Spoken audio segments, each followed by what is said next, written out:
கலட்டா families. நீங்க நான் எப்படி இருக்கேன்? நாங்கள் எங்கே கிளம்பிட்டோம்னு பார்த்தீங்கன்னா ஒரு ஃபங்க்ஷனுக்கு போகிறோம். ஸோ ஃபேமிலியாக ரெடி ஆகிட்டோம். கின்ஸ் வந்து கோட் ஷூட்லாம் போட்டு ரெடி ஆகிட்டான்.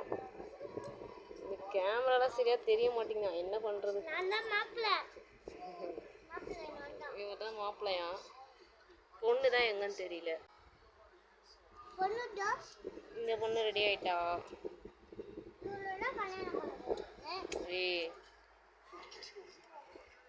நானும் ரெடி ஆயிட்டேன். இப்போ நாங்கள் எங்கே இருக்கோன்னு பார்த்தீங்கன்னா எங்கள் அத்தை பொண்ணுடைய வீட்டில் தான். ஸோ எதுக்காக இங்கே இருக்கோன்னு பார்த்தீங்கன்னா எங்கள் அத்தை பொண்ணுடைய குழந்தைக்கு ஃபர்ஸ்ட் பர்த்டே. ஸோ அந்த ஃபங்க்ஷனுக்காக தான் இப்போ ரெடியாகி உக்காந்துட்ருக்கோம். அந்த பர்த்டே எங்கே நடக்குதுன்னு பார்த்தீங்கன்னா திண்டிவனத்துக்கிட்ட தான் நடக்குது. திண்டிவனத்தை தாண்டி நடக்குது. அதுக்காக கிளம்பிட்டு எங்கள் அத்தை வீட்டுக்கு வந்துட்டோம். அங்கே பார்த்தீங்கன்னா யாருமே கிளம்பல. ஊருக்கு முன்னாடி நாங்கள் தான் கிளம்பி போயிட்டோம். ஸோ கிளம்பிட்டு நாங்கள் எங்கள் அத்தை வீட்டில் போய் வெயிட் பண்ணிகிட்டு இருந்தோம். எல்லோரும் கிளம்பிட்டு இருந்தாங்க. கிளம்பி முடிச்சுட்டு அதுக்கப்புறம் பஸ் வந்துடுச்சுன்னு சொல்லிட்டாங்க. சரின்ட்டு நாங்களும் பஸ்ஸில் போய் ஏறி உக்காந்துட்டோம். இங்கே பாருங்கள், பஸ்ஸில் உட்காந்துட்டு ரொம்ப ஆட்டம் போட்டுட்டு ஜாலியாக இருந்தது. நல்லா பெரிய பஸ். அங்கே பாருங்கள், பஸ்ஸே நிறைஞ்சிருச்சு போகும்போது. இப்போ காலியாக இருக்குது. போகும்போது பஸ்ஸு ஃபுல்லாக நிரம்பிருச்சு. அவ்வளோ பேர் வந்தாங்க அந்த ஃபங்க்ஷனுக்கு. ஸோ கின்ஸு, நான், பாப்பா, தன்வி 3 பேர் ஒரு சீட்டில் உட்காந்துட்டோம். எங்கள் அம்மாவும் என்னுடைய தங்கச்சியும் இன்னொரு சீட்டில் உட்காந்துட்டாங்க. அதை பாருங்கள், எங்கள் அம்மாவும் எங்கள் தங்கச்சியும் இன்னொரு சீட்டில் உட்காந்துட்டாங்க. காற்றே வரல. பஸ்ஸு வேறு ரொம்ப அனலாக இருந்தது. காற்று வராமல் எப்படா பஸ் எடுப்போம்னு சொல்லிட்டு வெயிட் பண்ணிகிட்டு இருந்தோம். எங்கள் அம்மாவும் காற்று வரலன்னு தான் சொல்கிறாங்க. அப்புறம் சரி, கின்ஸு வந்து சுத்தமாக என்னால் முடியல, காற்று வரலன்னு சொல்லிகிட்டே இருந்தான். அவனை எப்படியோ சமாதானப்படுத்தி உட்கார வச்சு காமெடிலாம் பண்ணிவிட்டு விளையாட காட்டிகிட்டு இருந்தேன். தண்ணி பாருங்கள் எப்படி பார்த்துட்ருக்காரு.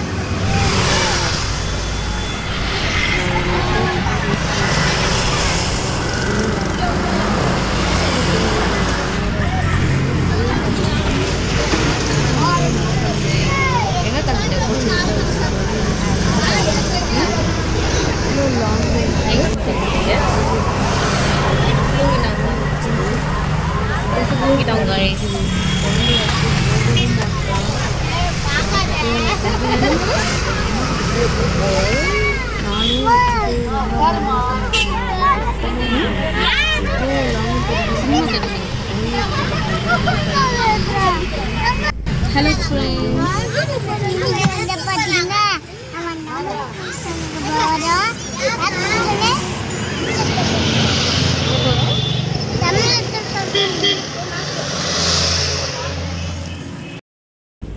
எப்படியோ ஒரு வழியாக போயிட்டோம்.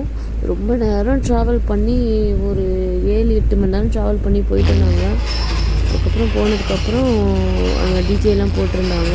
செம்மையெல்லாம் டான்ஸ் ஆடிட்டு இருந்தாங்க. எங்கள் அத்தை பசங்க தான் எல்லாம் டான்ஸ் ஆடுறது. பயங்கரமாக டான்ஸ் ஆடிட்டு செம்மையாக ஃபன்னாக இருந்துச்சு.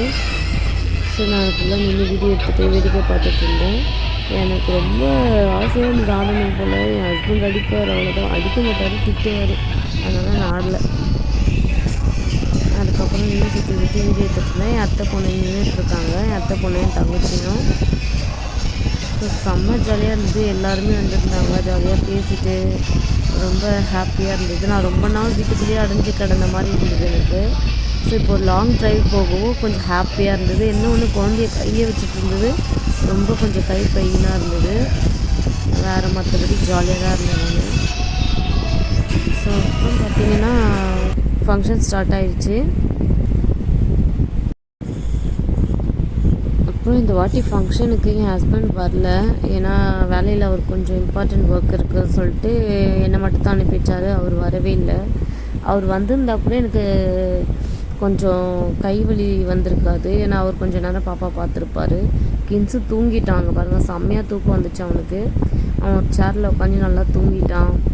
நான் இந்த குழந்தைய வச்சுக்கிட்டு, எங்கள் அம்மா என் தங்கச்சி குழந்தைய வச்சுக்கிட்டு, குழந்தைங்க வச்சுன்னு படுற பாடு ஐயோ சொல்லவே முடியல. அந்தளவுக்கு கஷ்டமாக இருக்குது. மற்றபடி வேறு ஒரு பிரச்சனையும் இல்லை. எல்லோரும் ஹாப்பியாக தான் இருந்தோம். அங்கே ஃபங்க்ஷனுக்கு அவ்வளோ பேர் வந்திருந்தாங்க. ஸோ ஒரு வழியாக குழந்தைய வந்து கூட்டிகிட்டு வந்துட்டாங்க. அங்கே பாருங்கள், அந்த ஜீப்பில் உட்கார வச்சு குழந்தைய வெல்கம் பண்ணி கூட்டிகிட்டு வந்தாங்க.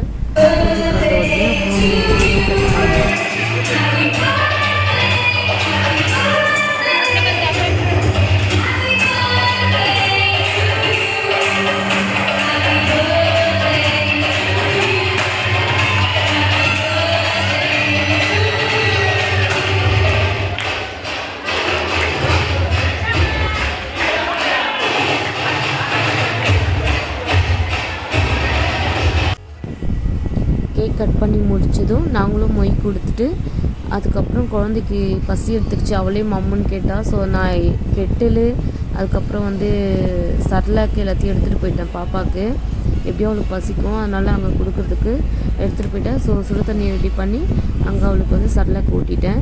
அதுக்கப்புறம் நானும் போயிட்டு நான் தான் பிரியாணி சாப்பிட்டதே. அங்கே எல்லோரும் சாப்பிட்டாங்க, நான் கடைசியாக தான் போய் சாப்பிட்டேன்.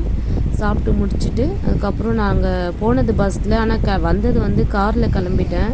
ஸோ எங்கள் அத்தை பொண்ணு வந்து எங்கள் பெரிய அத்தை பொண்ணு, அதான் எங்கள் பெரிய அக்கா, எங்கள் அத்தையோடைய ஃபஸ்ட்டு பொண்ணு, அவங்க வந்து காரில் வந்துட்டாங்க. ஸோ நாங்களும் அவங்க கூட சேர்ந்து கிளம்பிட்டோம். காரில் வந்ததால நான் தப்பித்தேன். ஏன்னா பஸ்ஸில் வந்து ரொம்ப நேரம் ஆகும் ட்ராவல் பண்ணுறதுக்கு. கார் என்னவோ சல்லுன்னு வந்துடுச்சு. தேங்க் காட், எப்படியோ காரில் வந்ததால அன்றைக்கி நான் தப்பித்தேன். ஆனாலும் அங்கேயும் ஒரு எனக்கு ட்விஸ்ட் இருந்தது. ஆல்ரெடி ரொம்ப முடியாமல் இருந்தேன். காரில் வந்து கிண்டி வரைக்கும் வந்துடுச்சு கார். அங்கே வந்து கார் பஞ்சர் ஆகிடுச்சா. ஸோ அங்கே கிண்டியில் நிறுத்தி ஆனால் அவர் வந்து ஸ்டெப்னி வச்சுருந்தார் டயரு. ஸோ அந்த டயரை மாற்றிட்டு அதுக்கப்புறம் ஒரு வழியாக வீட்டுக்கு வந்து சேர்ந்துட்டோம். இனிமேல் இவ்வளோ லாங்லலாம் ஃபங்க்ஷன் வச்சா என்னால் போகவே முடியாது. 2 குழந்தைங்கள வச்சுக்கின்னு கையிலேயே வச்சுக்கிட்டு சுத்தமாக முடியல. ஒரு வழியாக நல்லபடியாக போயிட்டு நல்லபடியாக வந்துட்டோம். இந்த வாய்ஸ் கூட என்னால் கொடுக்கவே முடியல, எனக்கு தொண்டை கட்டிக்கிச்சு. இதுக்கு முன்னாடி எடிட் பண்ண வீடியோவை வாய்ஸ் கொடுத்து தொண்டை கட்டிக்கிச்சு எனக்கு. நைட்லேருந்து எடிட் பண்ணிகிட்ருக்கேன். ஃபோன் ஸ்டோரேஜ் வேறு இல்லை. ஸோ எப்படியோ எடிட் பண்ணி முடிச்சிட்டேன். ஸோ அதுக்கப்புறம் லாஸ்ட்டாக பஸ்ஸில் எடுத்த வீடியோஸ்லாம் கொஞ்சம் அழகான வீடியோஸ்லாம் ஆட் பண்ணிட்டேன். ஸோ அங்கே பாருங்கள், நானும் கின்ஸு தன்வி 3 பேரும் வீடியோஸ் எடுத்துக்கிட்டோம். ரொம்ப ஹாப்பியாக இருந்தது. லாங் ட்ரைவ்னால் எனக்கு ரொம்ப ரொம்ப பிடிக்கும்.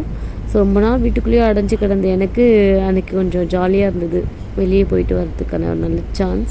இதோட இந்த வீடியோ முடிச்சுக்கிறேன். நெக்ஸ்ட் வீடியோ மீட் பண்ண